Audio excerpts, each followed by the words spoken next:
Hey guys, Nick again. Still on the same deck project. I got another process video for you, but I want to start on a side note. The first video I put up was mostly aimed at potential customers as an audience, just to kind of show off my work. And I got some thumbs up from, previous customers and people that aren't in the trades, but I also got a lot of positive feedback from other tradesmen. And a couple of my friends reached out and they said, hey man, you should start a YouTube channel. Like, this is good information. It's the kind of tips and tricks that guys are looking for, but there's a lot of misinformation on the internet. Sometimes it's hard to find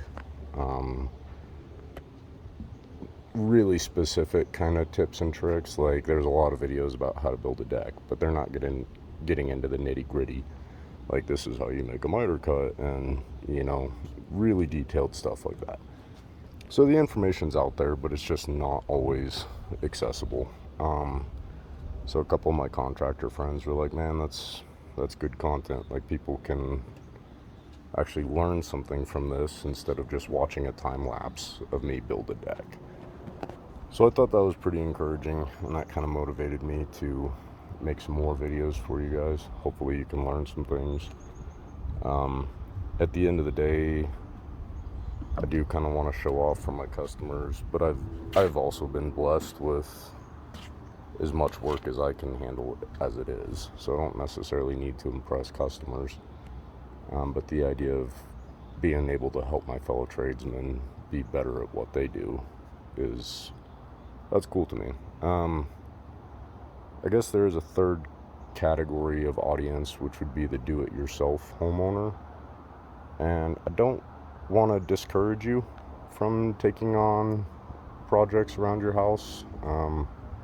Hopefully I can help you be good at that, same as a contractor.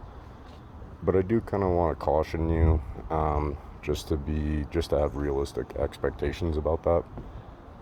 First of all, this is not a weekend job. I've been out here for 6 weeks and I still have a ways to go, as you can tell.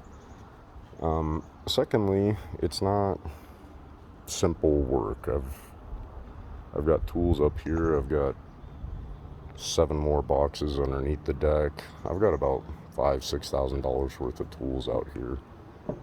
But I do this for a living. So if you're a do-it-yourselfer, more power to you, but be realistic about what it's actually going to cost you to get that work done. You're going to end up spending $4,000 on tools that you may never use again if you don't do this for a living.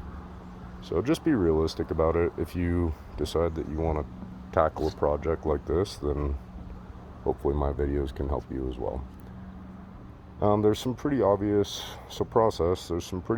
do's and don'ts with building. Obviously do get a permit. Obviously do not set your customer's house on fire. Those are pretty obvious.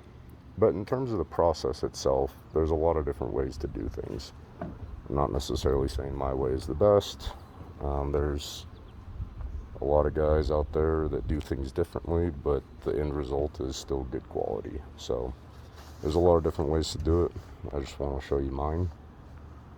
Some of it is systems that I've developed myself over the years. Other pieces of it are things that I've learned from my own mentors. So there's a little bit of all that in there. I guess that's the purpose of my video today. So let me get into some process. Today's lesson is on everyone's least favorite thing, which is math. It's not really math though. I want to show you measuring and marking. The math is kind of a separate issue, but there's an art to reading a tape measure. So that's what I want to show you today.